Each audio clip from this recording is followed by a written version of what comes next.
I'm Dina Levitt. I chair Health Stats User Group, so I'll be chairing this meeting. And then Greg. Hi everyone, I'm Greg Seeley. I'm joint head of the Health and Society theme in ONS's Data and Analysis for Social Care and Health division. I'll be saying more about that in a moment, but currently responsible for the publication of our child health statistics here in ONS. Thank you. Giovanna. Giovanna Maria Polato, I'm a senior analyst at the Care Quality Commission. I work on person level data set. My main area of work is mental health, but I cover all other areas where person level data is needed, including maternity. Thank you. Camille. I am Camille. I work at the ONS, but here I'm part of the official statistics section of the RSS. So I'm just here as a meeting secretary and doing the logistic in the background and not really have anything meaningful to contribute from the topic. Excellent I'll and be important listening contribution. Thank you. Alison.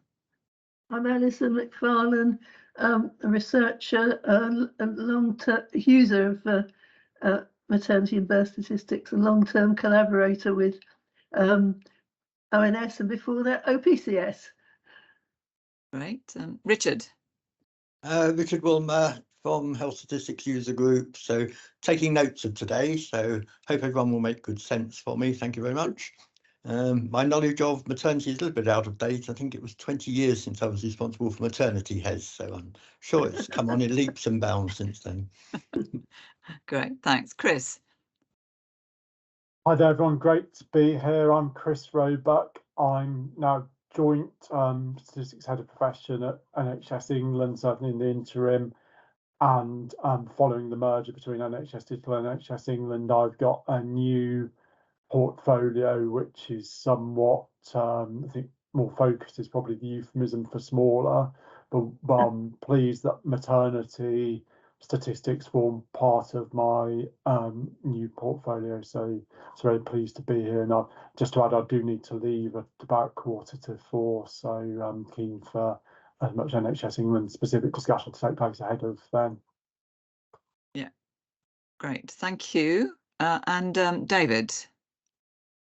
Yeah, hi there. Yeah, I'm David Taylor Robinson. I'm Professor of Public Health and Policy at the University of Liverpool and consultant in public health at Alder Hey Children's Hospital, and lead a research group focused on social inequalities in children's health. I think through Alison I was invited to this, but I haven't quite had time to absorb the what the core focus is, and I didn't realise we were going to be filmed and put online, but let's see how we get on. Okay, I'm sure you'll be fine to pick it up as we go along. Yeah, because it was a second-hand invite that my former colleague is now David's colleague. Okay, can we have the next slide, please? With all these webinars and groups that we do like to start off with saying the whole purpose of whether it's a small group or a large group is that this is to be collaborative. People have come from different backgrounds, but the whole point is we're all working together to try and improve what we're doing and improve what's available. So that's the sort of underlying values for this session. We don't normally do small round tables, so it's going to be quite interesting to see how this goes, because we normally do larger webinars. And then we're going to run through a few sets of slides to get sort of give a bit of background, get the discussion going, and then it's really do the sort of raise hand thing to if you want to make a comment. There will be a report which Richard will be doing. What we normally do is share that very quickly with the participants to see if we've misunderstood something or you've thought about something else that you want to add. And also at that point, if you do, you've thought about something afterwards, and obviously, Chris, if we didn't get to some of the points you wanted to make, feel free to sort of add them in. And then that can be included in the report. So if we don't get through everything you want to say, there's an opportunity just to email some points in there. The plan is, since this is a response to the consultation and we not only respond directly but facilitate responses, is that we will submit this as a sort of any key points from the discussion as a response to the consultation from a kind of group discussion rather than individual. But then we will also be posting this on the HSUG website and the RSS website to encourage and facilitate responses from individuals, to give them a little bit more of a background to kind of help them think about the questions. So that might hopefully get a little bit more people to respond. So that's the kind of the way forward and the purpose of this. Are we on to the next slide? Yes. So basically, this is specifically looking at the consultation, looking at what's available in terms of data and stats. Why do we need what we've got at the moment? And when we're looking at that, it's not just what we do with it, it's who's using it. And if there's any comments around not just the primary users, but also the wider user community, because sometimes those are the ones that are difficult to access and know about, and they may not be the ones who are able to sort of shout if something's being changed or cut. So any comments about that as well.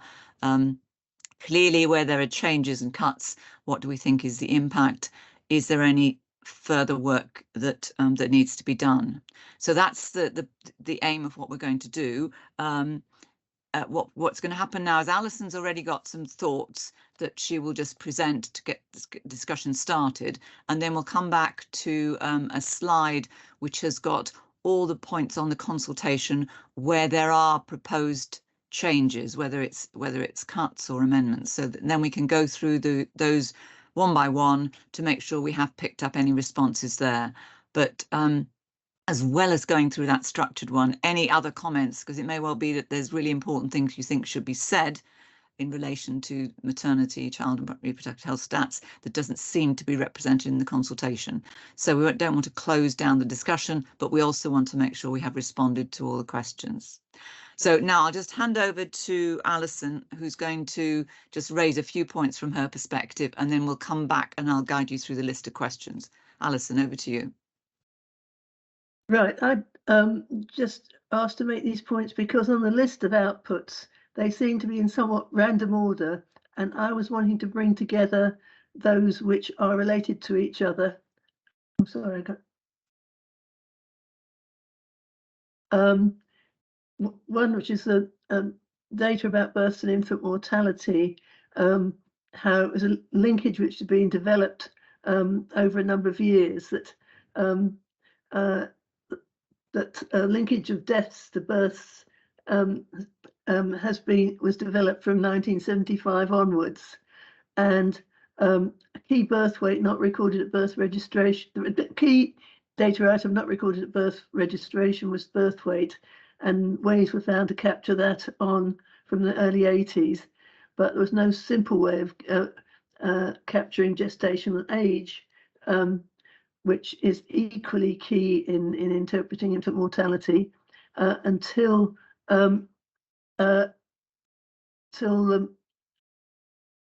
birth notification changed in the early 2000s, and births were notified nationally with a small data set, which wasn't much use on its own, but included gestational age.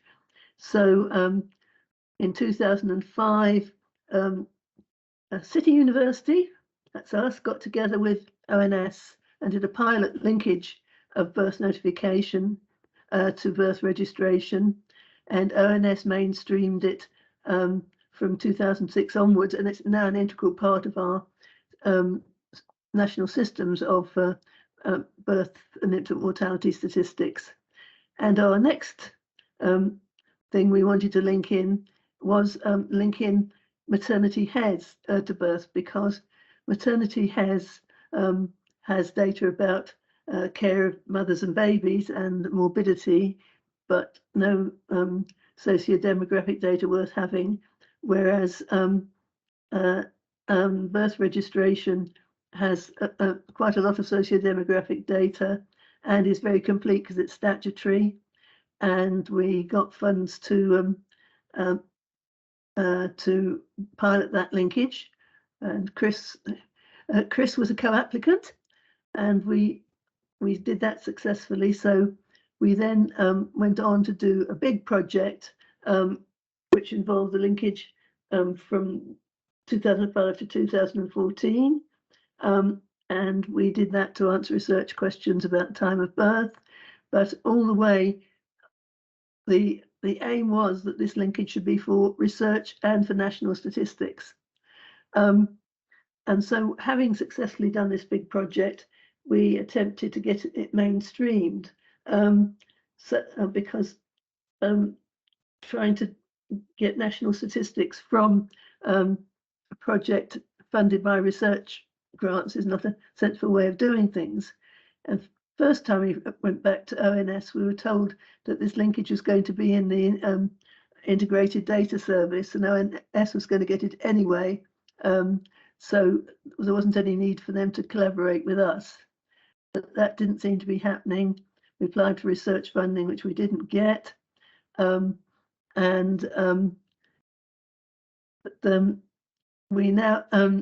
now have the IDS, but it doesn't have this linkage in it.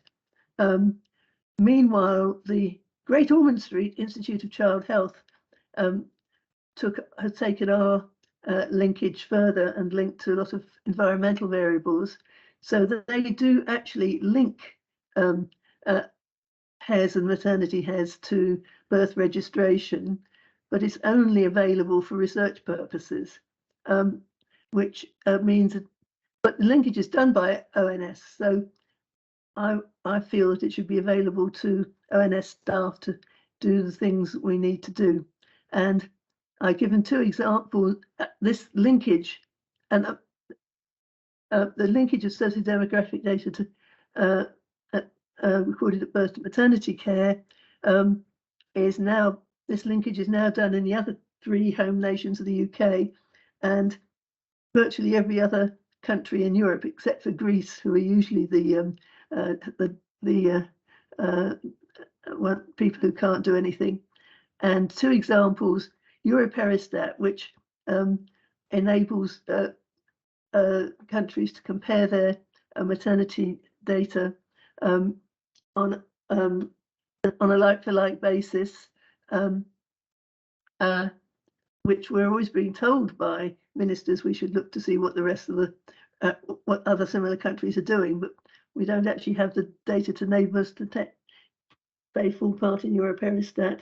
And there's another thing called the Robson indicators, which we were told that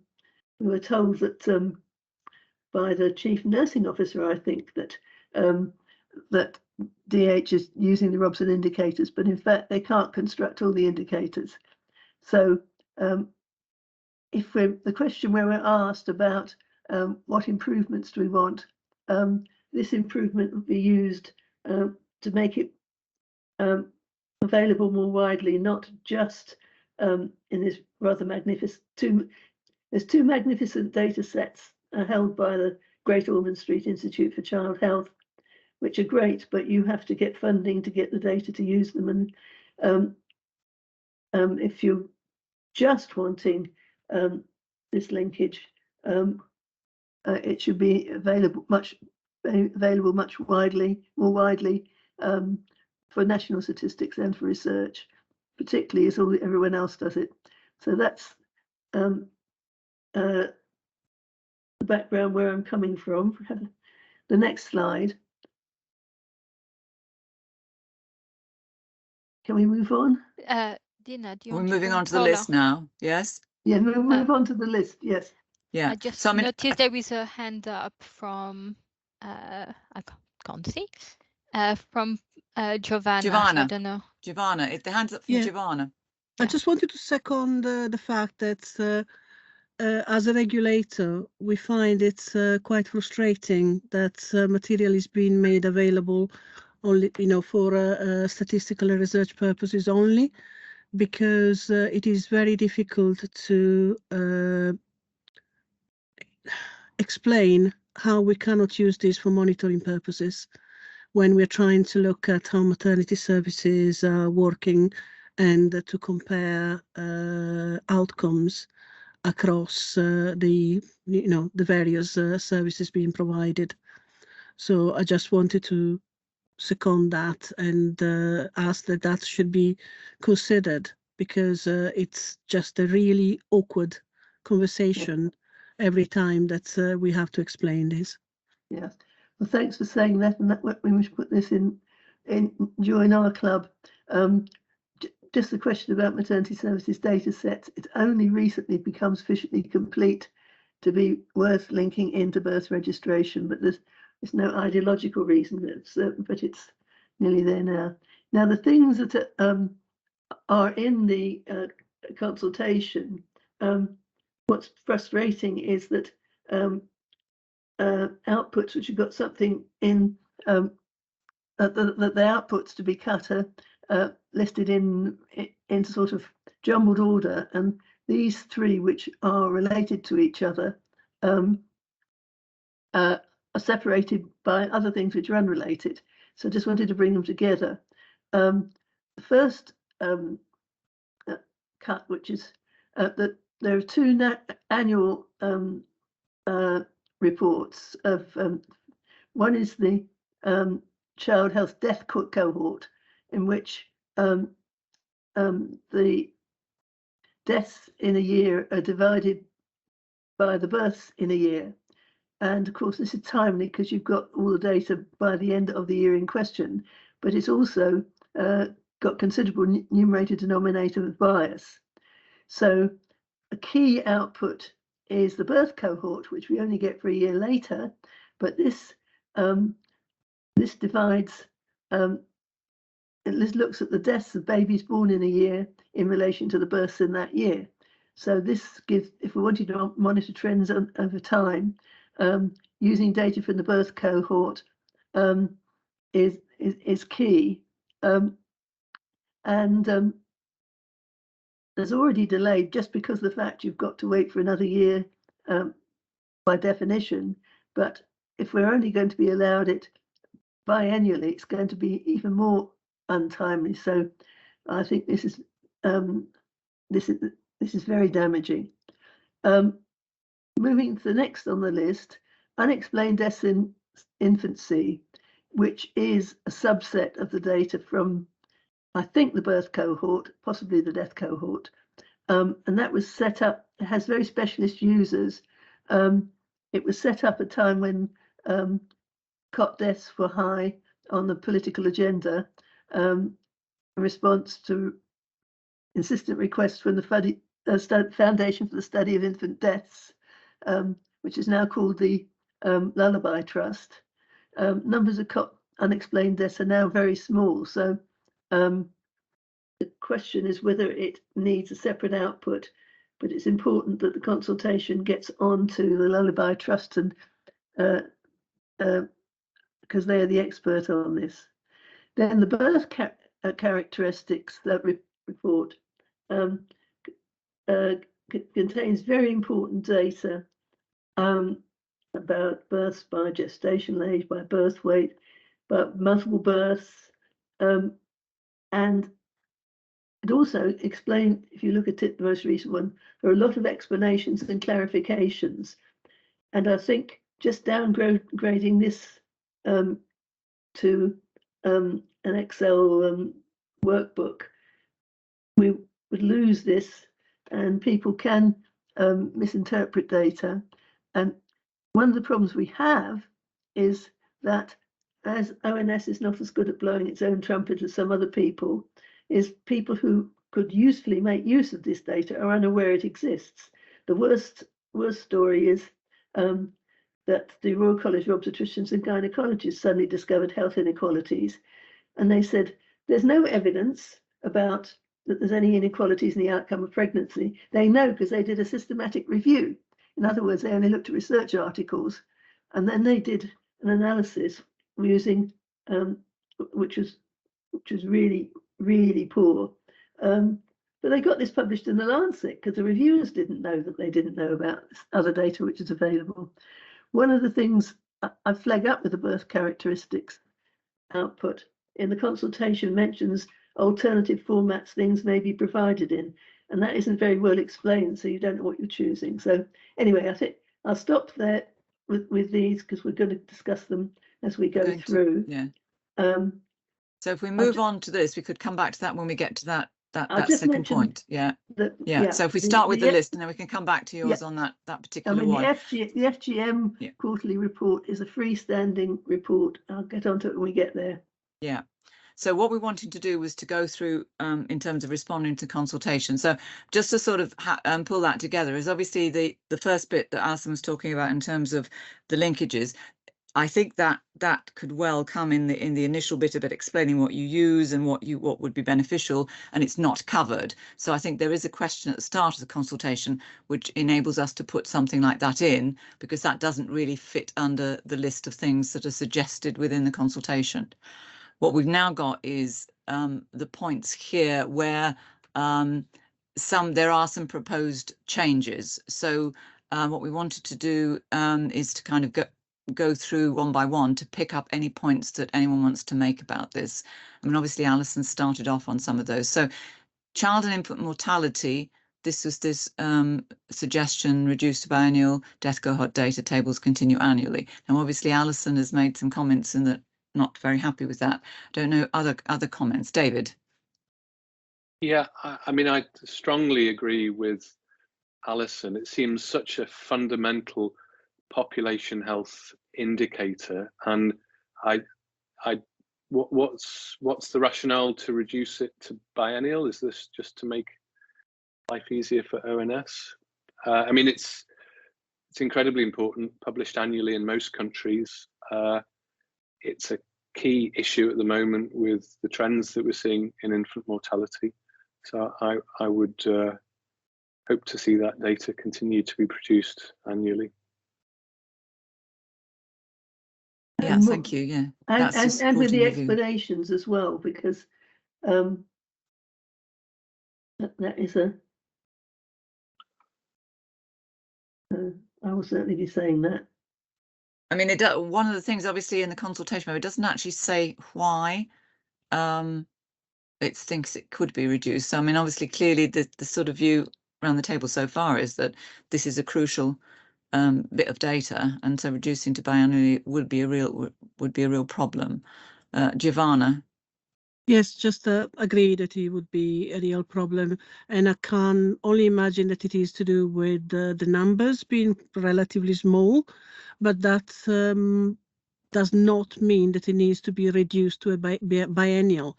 It could be a compromise of reporting the figures annually and then looking at analysing the detail on a biannual basis if that's necessary. I can appreciate that when the numbers get to be quite small, it gets quite difficult to work through on breakdowns, for example, but it's still no excuse for the numbers aren't that small. Yeah, I'm just trying to find justification, Alison. I mean, yeah. I just, because that was the only sensible reason I could see that somebody could, could state. So, if the number is not really small, then just stay annual, frankly. Yeah. David? Yeah, it's the same point. I think the fact we've got the annual data, they're similar numbers. The small numbers issue would equally apply to that data set. So I can't see that being the reason. You see these data presented, especially local level, with a lot of smoothing, 3-year smoothing, which smooths out the signals that you can be picked up if you've got the annual. You obviously have to consider the sample size issues, but if we're reduced to analysing those data sets every 2 years, I think with the recent issues around infant mortality, it was only 3 or 4 years after the event that people started realising, we're seeing a real change in trend here in infant mortality. And if we'd only had those data every 2 years, it might have been much longer before we noticed those changes. So I think it's problematic. So, I mean, it's talking, obviously, it's a sort of the rate of change. I mean, it happens, it can happen more quickly, so you need it annually. I mean, things that change very, very slowly, then okay to pick them up only every few years. But obviously, this is something you want to be picking up annually. So Okay, so we've captured those points. I mean, if anyone's got any other comments, we can come back afterwards, but we've obviously just want to kind of make sure we've gone through all of them on the list, and in the order that's in the consultation. Female genital mutilation is the next one. And Alison, you had quite a lot to say about this. Can we go back to the slide before, which is Alison's comment? Yes. Well, data very poor quality and incomplete. It's a database, and so it's often picked up in the press and misreported that women are put on this database without consent, and it applies to only one condition. If you're wanting to monitor the case of maternity care, the extent of women with FGM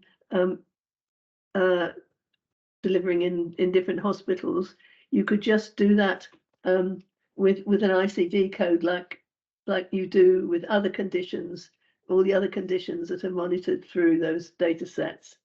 But the point is, it was established to solve a problem which has gone away, because in the past, girls were sent to their found themselves sent to, allegedly to see granny, but in fact they went to their mother's country of origin and were cut. But this is something the community has brought to an end, and there's virtually no, despite a whole lot of legislation around 2015, 2016, this is something that the community has solved for itself. There are one or two perhaps examples of women girls born in the UK who have been cut, and it's so it calls into question the need for continuation of a dedicated database of questionable quality. And a dashboard isn't defined. There is actually a separate consultation on this, because someone who's worked in this area had an email inviting me to contribute to this separate consultation. So your suggestion really is it could be reduced, and then but it collected as part of maternity HES and the data set with an appropriate coding, rather than have something separate. Yeah, we still need to be able to monitor for the maternity services women with FGM, because these are women who come from countries where it's still practiced. So these are migrant women. So we need to know the extent to which maternity services having to provide appropriate care, and in the longer term, we need to know about gynae care in old age. But this was set up as a sort of detecting criminal activity which no longer takes place. Yeah, great. Giovanna, you have a comment. I was going to suggest that, as well as obviously monitoring it within maternity services through HES and maternity services data set, we should also recommend the inclusion on the spine, so that can then be kept as a record for the life of the women, because there'll be issues with back pain and urinary tract infections that eventually will crop up in older people services and care homes. So that would be something very valid to have there, and to then be able to link it back out to whatever data set will be applicable at in 20, 30 years time. Yeah, that's a good point. It may be already on the spine, but for the wrong reason, so we just need to check that. I think it needs to be almost handled as a long-term condition, as in, a statement of fact about somebody's health history that needs to be kept into account. Oh, yeah. Great, thank you. Can we go back to the list now, please, Kimmy, because we can do, okay. So the next on the list is the unexplained deaths in infancy, reducing the frequency to biennial and data set only. What are the sort of comments and thoughts on this? I have to say the last time I looked at this report, the numbers are very small, and I haven't yet looked at it again. And I think we have to point to that there was a particular lobby which lobbied for this report to be set up, which is now called the Lullaby Trust, and it's important that they know what's happening. And so that was the point you made and said, right. So this may be reasonable because it's small numbers, but they should check with the Lullaby Trust. Mm. Yeah. Okay. Anything else anyone wants to bring up on that? Okay, well, if we go on to the next. Would there be potential for looking at unexplained death in childhood rather than infancy and bring that to a yearly rate? Because we've seen a couple of recent reports about examinations of the possible commonality of factors in causes of death for children up to the age of 17, and then it carries on obviously for unexplained death in young adults, but that might be something worth mentioning and recommending. Well, it's possible to link.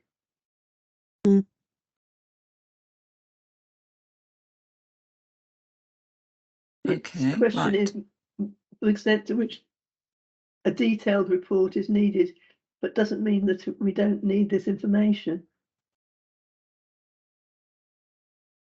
Yeah, okay. Agree. So we then move on to admissions for children with long-term conditions and child education, which suggested merging with child health profiles, and then the lesser used indicators to be reviewed and possibly discontinued. Does that seem reasonable? Any other comments on that one? Giovanna again. We have an interest. We are looking at children in inappropriate location at present, and it is very useful to know the numbers. It would be even more useful to know the wheres, because we're talking to Ofsted as well. There are times when there are, how can you put it? There are sometimes difficulties in working out where the registration should lay, where there are cases of children with health conditions in establishment that are set up for multiple type of services. So I think it would be something that would be useful to have, to keep us as a separate indicator, separate set of data, as it were. Obviously, need to look at what indicators would be in there, but I think it's a very useful baseline as far as we're concerned. Chris, what format are these outputs in? Are they dashboards, or what are they, reports? This is not, as you know, I tend to work on sort of a personal level data set. These are ones that I mentioned to colleagues today, and they did say that they use them, but I didn't have time to get into the detail of that. I'm sorry. So if there's some information about who's using and what and for what purpose that could be added, in this review, that would be helpful. I mean, it's obviously talking about merging with the child health profiles, and then talking about looking at specific indicators that might need to be discontinued, or be discontinued if they're not actually being useful. So what's the issue with merging with the child health profiles? Is that a positive or a difficulty? That would be a difficulty in the sense that, well, it might work as long as it could be possible to still look at these cohorts separately, because child health profiles cover a much wider and generic population, all children who might have health needs, while the admission for children with long-term condition and child education represents a specific subset of very vulnerable children that are in receipt of quite high level of services in at least one and sometimes both registration domains from Ofsted and CQC that we do need. Well, we could benefit from being able to have the ability to quantify. So if you've got some comment on who's using it and for why that, and the problem of merging, that would be, because if we're going to say don't merge, then you have to put up the case that you're not going to be able to get the information you need. David? Yeah, I guess in the spirit of standing up for children and young people and this period of life as critical for lifelong health, one kind of wants to understand the argument for cutting these and the opportunity costs and things like that, and it can only be considered relative to other things. So that would make the discussion more helpful. I mean, certainly we've used these types of indicators, childhood admissions for asthma or for ambulatory sensitive conditions, diabetes, epilepsy, all of these things, very useful indicators of how the whole system's functioning, that they're sensitive to the wider determinants of child health, they're sensitive to the quality of primary care and to how the hospital system's functioning. So I think they're important, and you're standing up for, to some extent, voiceless groups. There aren't big lobbies coming here there are only 8 of us at this round table standing up for children's stats, whereas if this was about coronary artery disease or something, people would be all over it, I imagine. So yeah. It's thinking about why these are, what more argument do you need, I guess, and what arguments are the most useful to protect these important population health indicators? Same goes for FGM and unexplained deaths in infancy. They're small numbers, but again, critically important, tragic, something we should, decent society should be monitoring. Yeah. We also know that there are some serious difficulties for the parents of children with long-term conditions and disabilities to obtain suitable education for their children.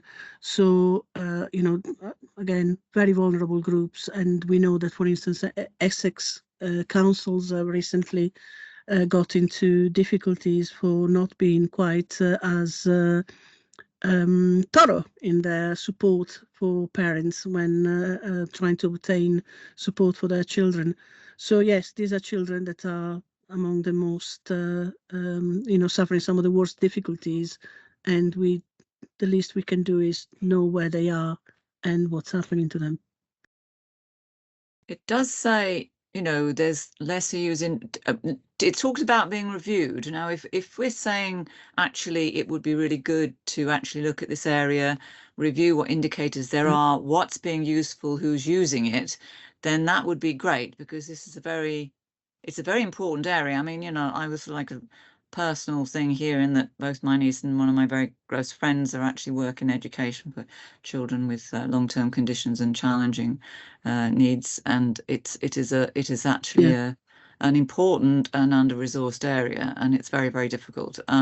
But if we're saying you need to know what it is you need to know, and there's actually going to be a review, not just to cut things, but to say how we actually do, what are the things that are required and how we're going to use them and who's going to use them, then that would be something we would encourage, surely, to say, better information rather than cutting. But it's not quite sure what that, sort of short note saying lesser indicators to be reviewed means, really. I think it's about looking at more detailed. And on a familiar note, both my sister and my late mother worked exactly on the education of children, either in hospital or with long-term conditions and disabilities. So, yeah.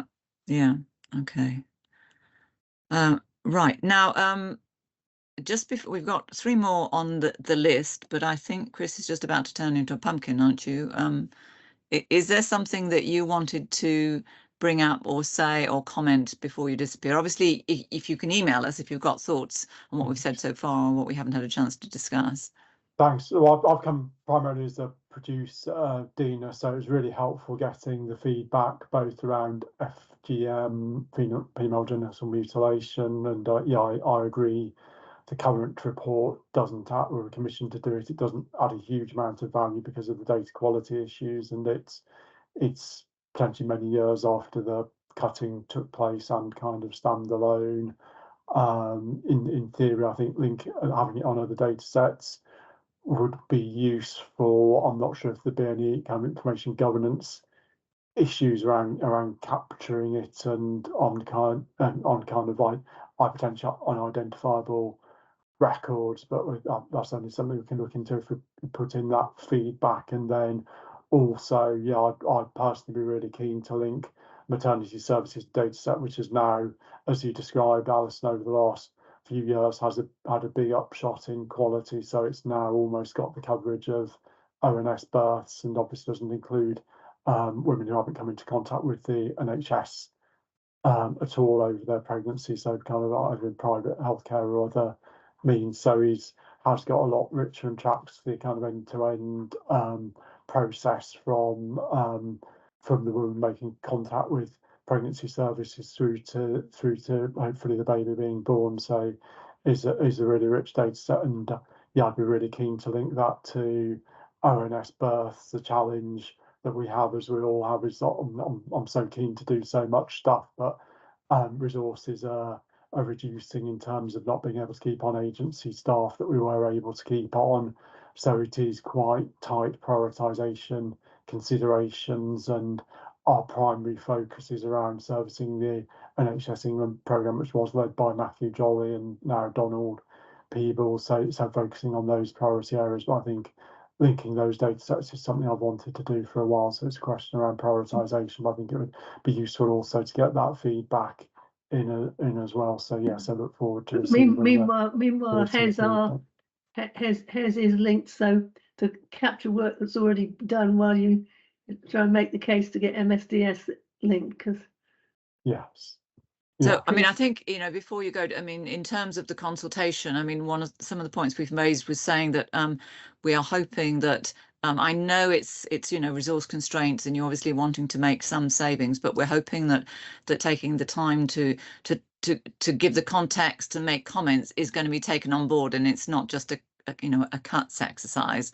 And also what we did say in our general comments on the consultation was that it would seem that would be useful to have a sort of another round with a more, you know, like a smaller group. So if you're actually saying, whether it's a theme group or whatever, when you've actually looked at the responses to the consultation, and you're saying, well, now in the light of that, these are the kind of responses we've got, this is in the way we think we're going to proceed, to actually have another kind of feedback and discussion to say, does that make sense? And so I think we would be very interested and open to facilitating some kind of follow-up discussions when you see what's come back from the actual consultation, when you're trying to actually put that together. I'll take that away. You know, it's a system-wide consultation, which hopefully you found helpful. So all producers, I'll mention that to the other producers. I think unfortunately we are, as all producers, in a backdrop of quite big reductions in resource in NHS England, NHS Digital and NHS England being merged, and around 30 to 40% fewer posts. Similarly, I think ONS are going through a downsizing exercise, as are DHSC. So it is in the context of less overall resource and difficult prioritisation decisions. Obviously, if the specific items that are consulted on and they do prove valuable to many users, and that's reflected in the consultation response, then that will be considered very, very carefully. So users' responses are very important, but some things are going to have to be reduced somewhere in order to free the capacity, given overall reductions in numbers across all the organisations. Yeah, I appreciate the difficulties, but I say the offer is there, and we did suggest in the general that, you know, for maybe each theme, there could be a kind of follow-up, more detailed discussion when you say, you know, we have to cut some things, but here is the way we think we could go forward, or improvements, and you know, have a more detailed discussion once you've got your consultation feedback. So that would be very helpful. Yeah. Thanks. I imagine it'll be a kind of blended response. So if Yeah. there's some items that get very little feedback or have reaction to being reduced, then that might be the first round of things that can be reduced potentially fairly painlessly. But if there's more complex or contentious areas, or areas where there's new proposals, I imagine, without putting words in my colleagues' mouths from the other organisations, those are the kind of things then there's a further discussion would be helpful on.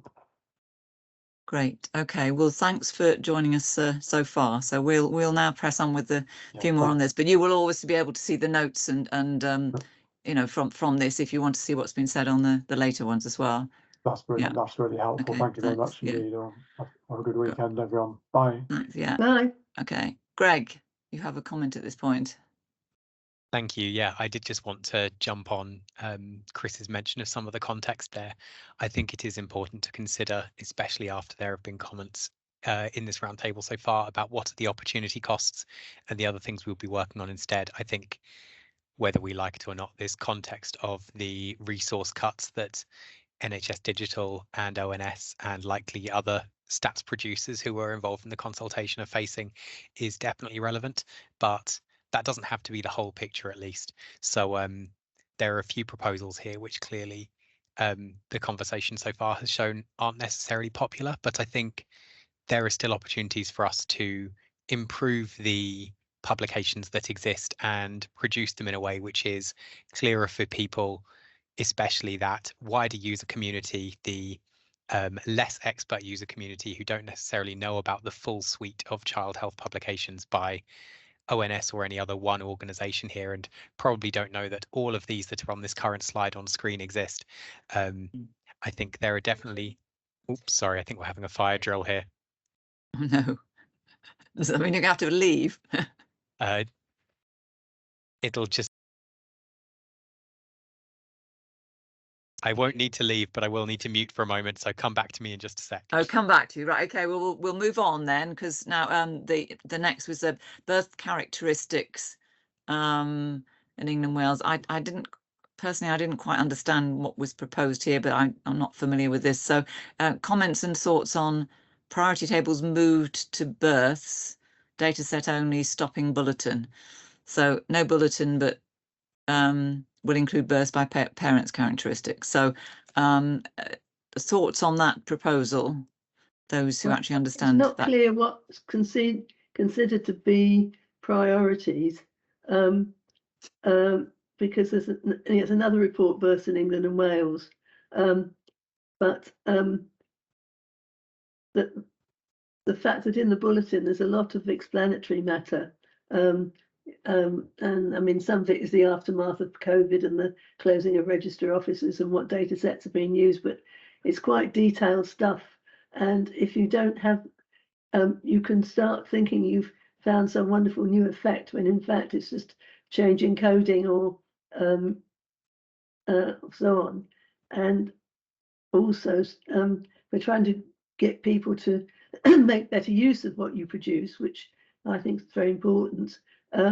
It needs to have explanations so that they don't so they you know what are real effects and what are coding changes and so on.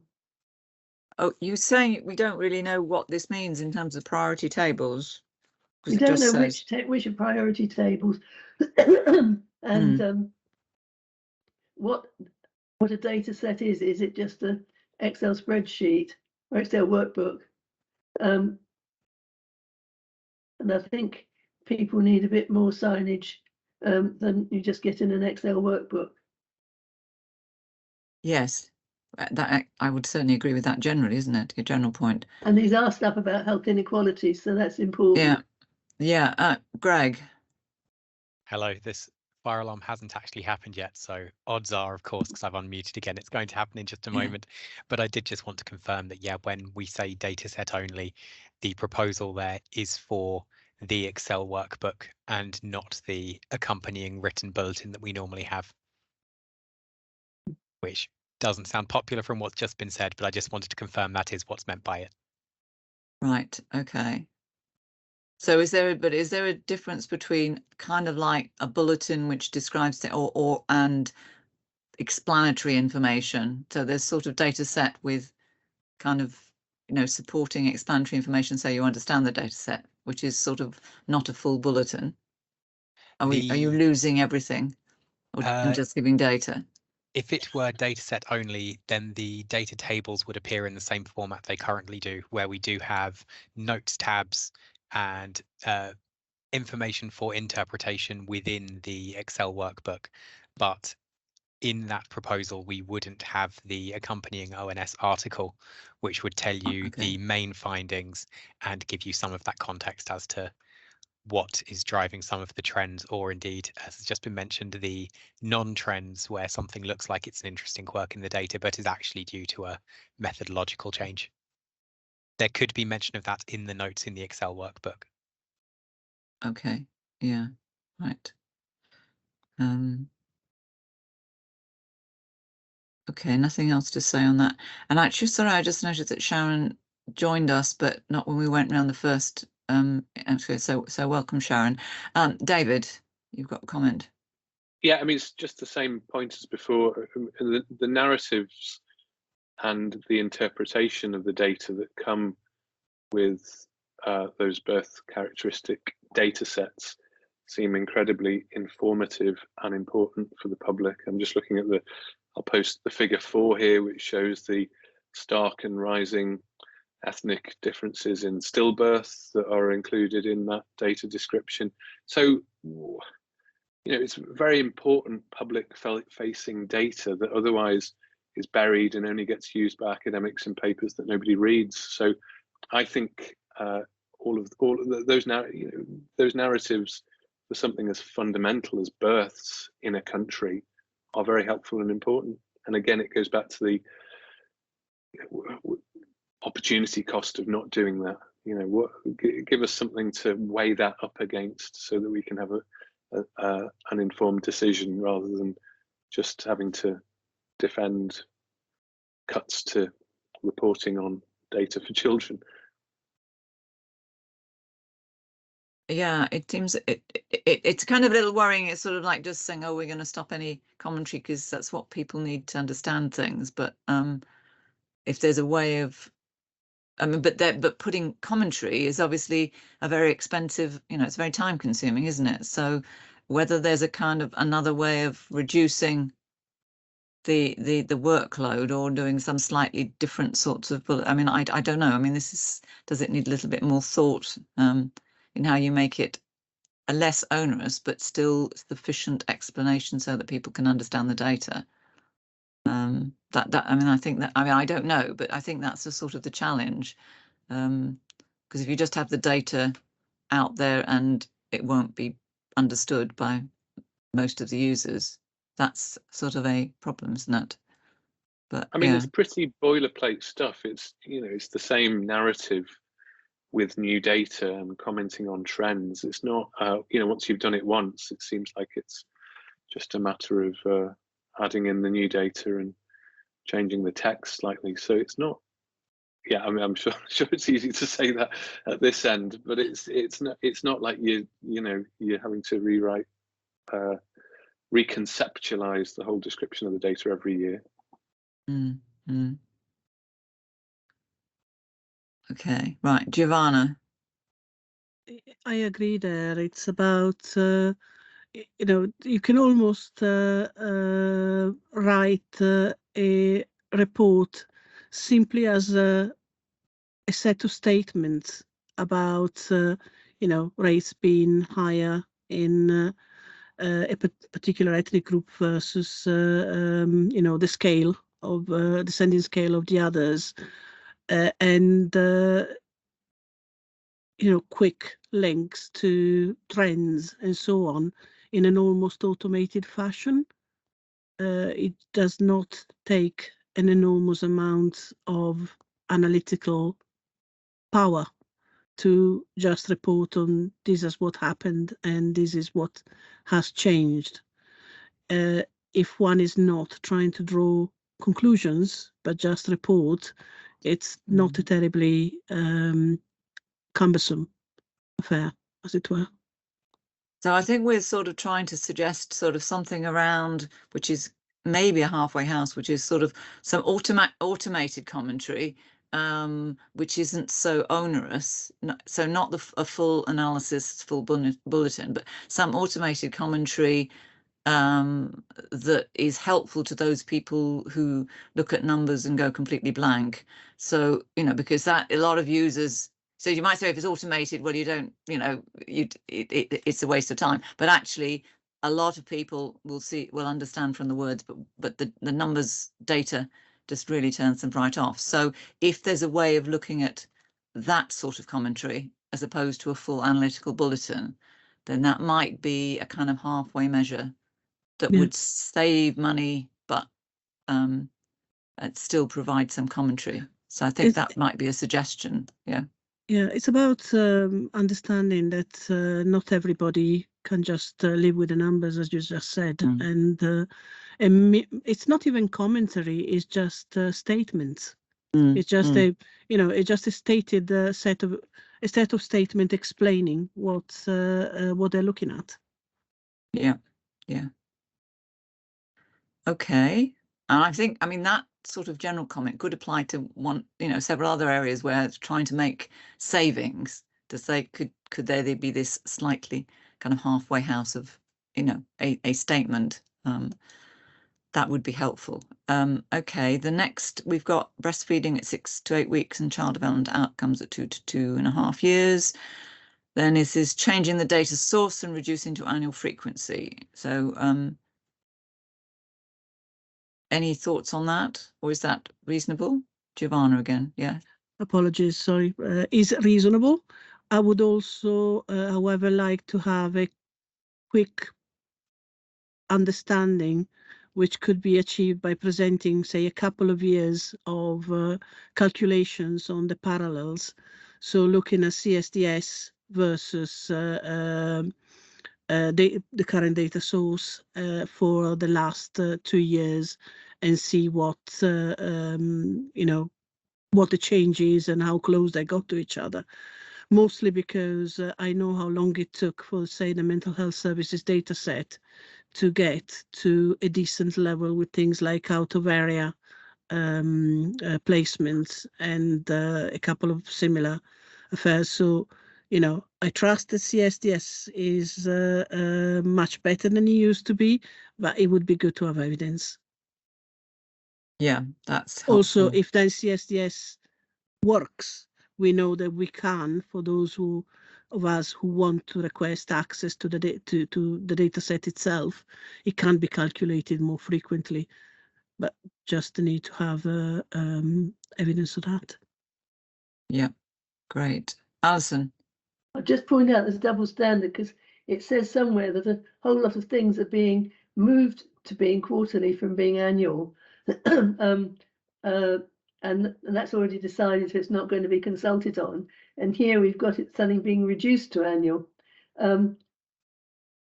I just think that the general thing about I think Ian Diamond wants everything quarterly because it means it's more timely data. But when it's something where you've got seasonal variation, there are questions about how much more information having quarterly data is going to give you if you are doing that at the expense of other things. So we need to know what is being saved by what's being improved by introducing quarterly data, rather than saying it doesn't need to be consulted on.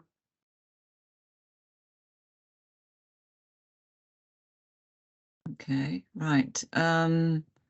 So the kind of last one on the list, because I want to have a little bit of time for things that are not on the list. Reproductive health, review publication and possibly discontinue unless used indicators. Any comments on that? I mean, obviously review, if there's going to be a review and looking at SOU's indicators, we would offer to have an input or make comments, you know, on that specifically, I would hope. But thoughts on that? Do any of us actually know this output? If we haven't got anybody here who knows the output, we need to make sure we consult people who do. Who uses this output? Yeah, who uses it and who knows its content? Yeah. So I think that's putting that back to say we don't know. It does, you know, presumably someone knows, and you should, yeah, find out and ask the people who actually use it what it's used for. Is it still useful? Giovanna? Actually, it is recently useful as far as we're concerned, because it's normally produced at local area level, so ISPs and so on. And we have been recently given responsibility for looking at, for assessing services at that level, so we would want to use it.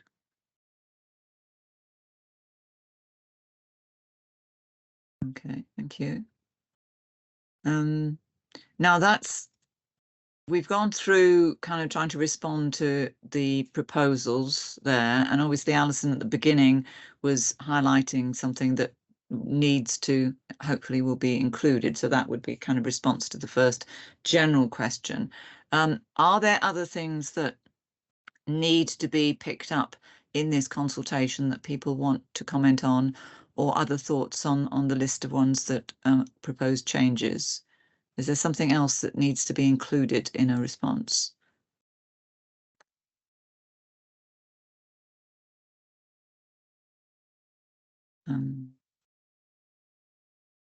I mean, David? Yeah, is this just about maternity and these type of data, or is it across the board? Oh, okay. Because... So just, yeah, this is, I mean, the idea of this meeting was specifically looking at the maternity, child and reproductive health statistics within the consultation. The consultation is very broad. It has general questions, and then it has specific areas where you can respond. So you can pick up or, you know, respond only one or two areas. So this particular discussion was just picking up on the ones within maternity, child and reproductive health statistics. And what we'd listed out in the slides were the ones where some changes had been suggested. There are other statistics that were listed there and they're saying no change. So all we're picking up on is the ones where there seems to be some change. Now, clearly the consultation itself is much, much wider. So there are many other areas, but we haven't, you know, we just decided to focus on this in terms of the time. Does that help? Yeah. So I mean, I don't know if it's the right place to do it, but making the general point again about the inequalities and the whole of life course health pivots through this period, and the real strength of these data is in their linkage. So if we could robustly link, you know, data on parents and on the early health of their children and on their children's development and whether they, you know, enter hospital in the early years, they're the types of linked data sets that we're all trying to produce. You know, I'm working on data like that in Denmark and in Wales.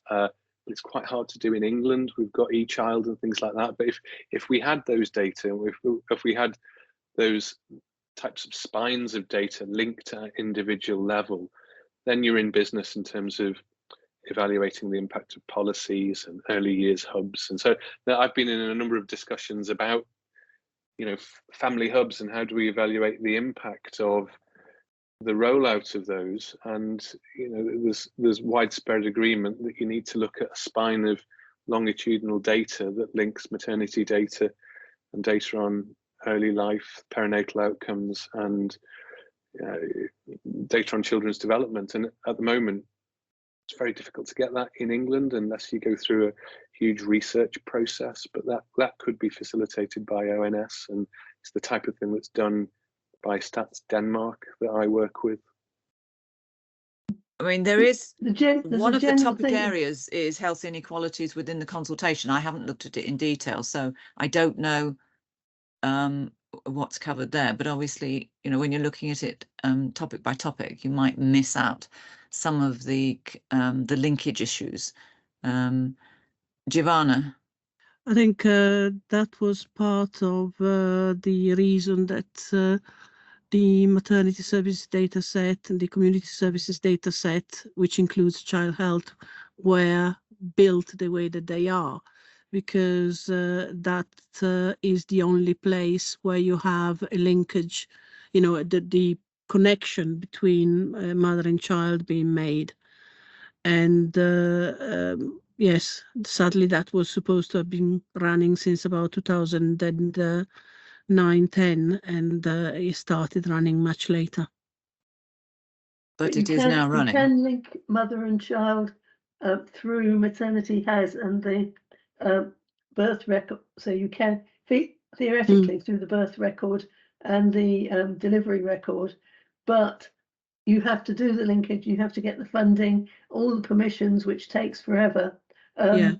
It's and there isn't the funding around. I mean, I think, yeah, that was the reason why it was made more explicit within the maternity data set, because we had a huge problem linking, you know, that was one of the main, and Richard might well remember these, because we did comment about it when HES was originally put together, that we lost the connection between mother and babies at that stage, and is never quite been put back in hospital episode statistics ever since.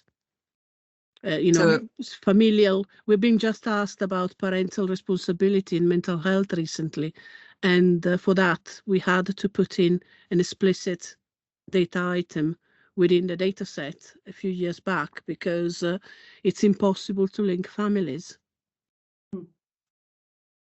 Yeah, so you're sort of talking at the mechanism, so you actually can link on a regular basis. It's within the data set, as opposed to then having to set up a special research study to then, you know, with all the time scale and effort to make that linkage as a separate issue. Yes. The mother records also carries the, you know, has as an element for the birth record, the link to the child.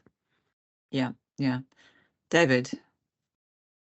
Yeah, so I mean, this type of linkage is happening at local area level within. So we've got this Cypher data set in Cheshire and Merseyside, which is where we've done that linkage.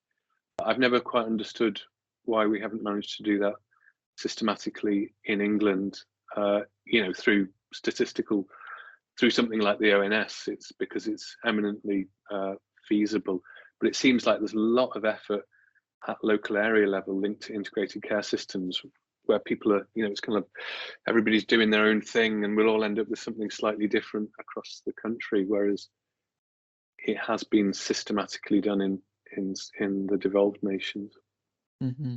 Yes, I mean, I think the fact that to note that England is so far behind the other nations now, obviously Wales and Scotland are particularly strong on this, and Northern Ireland's kept up, and England really is the back. Well, England's the backwoods. It's down in the pits with Greece.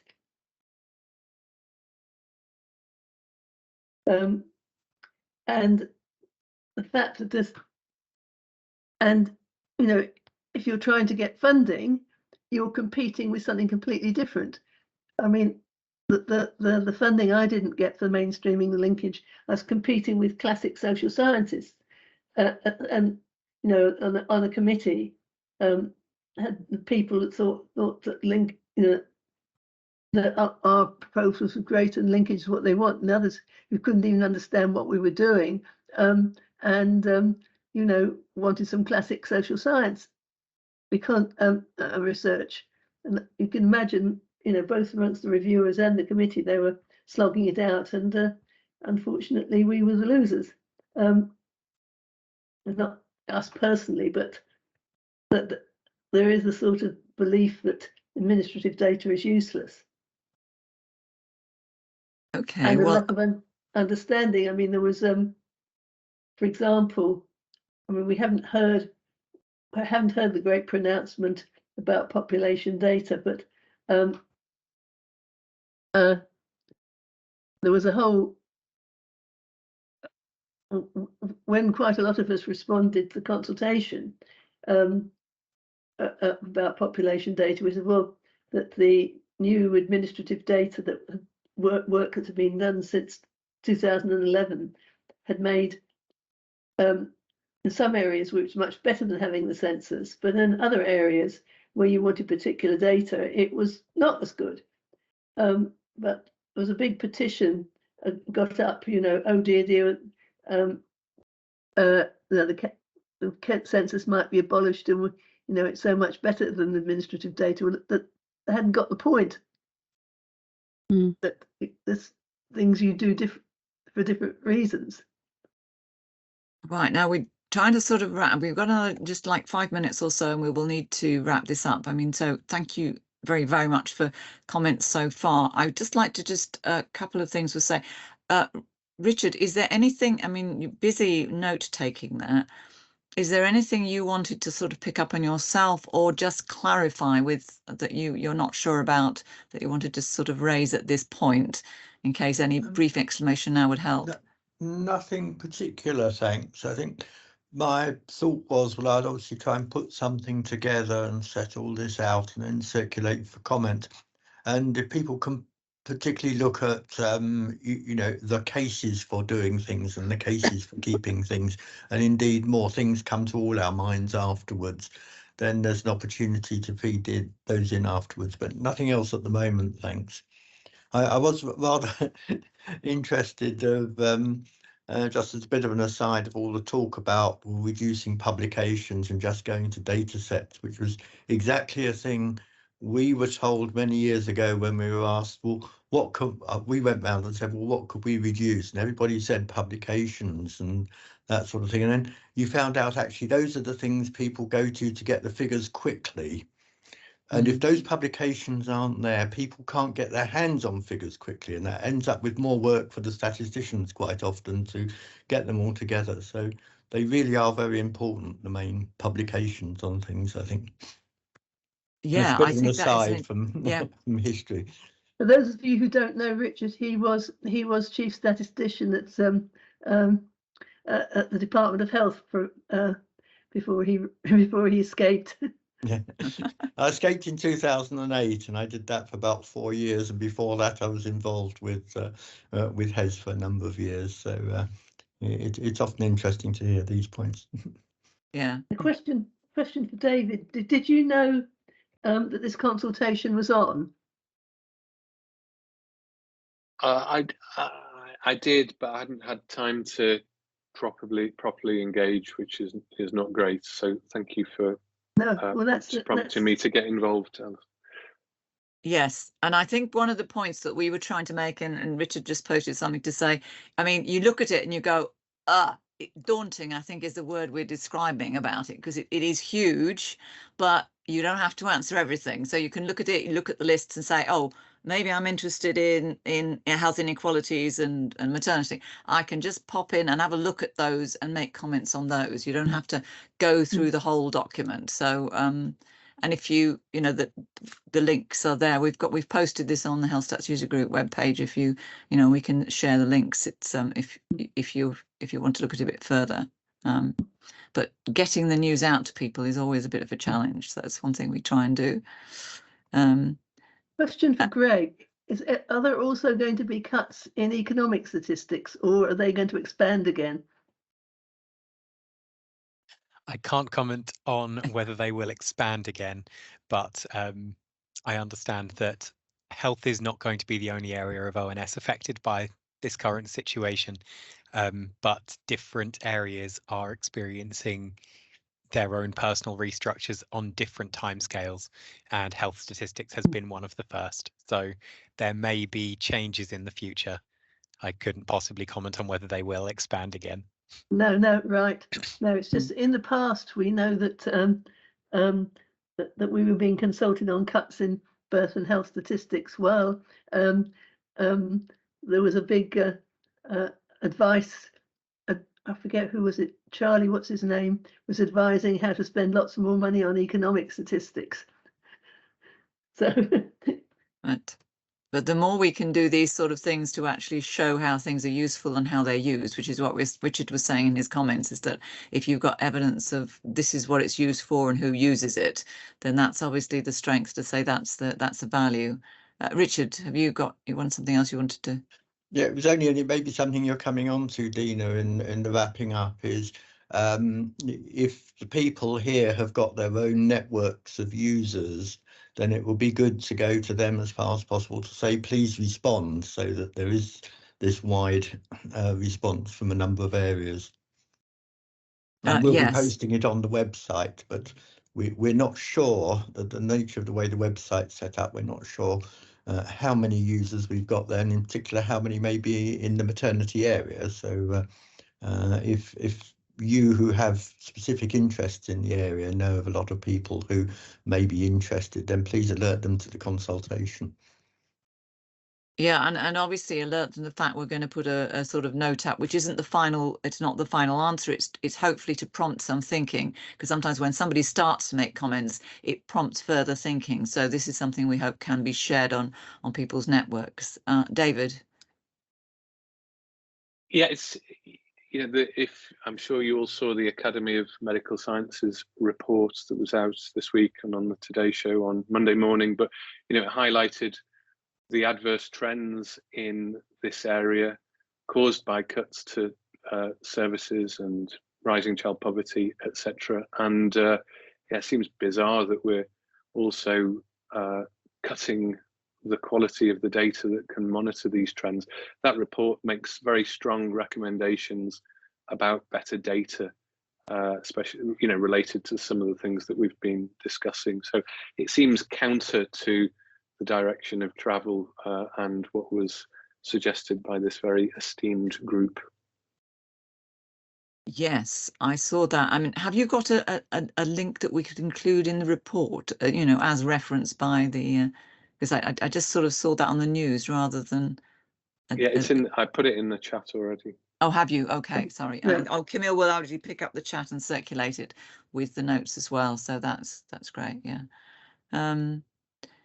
So in terms of the last few, I'm just Sharon. Just have you got anything you want to comment on or query? I've seen you on the list there listening in, but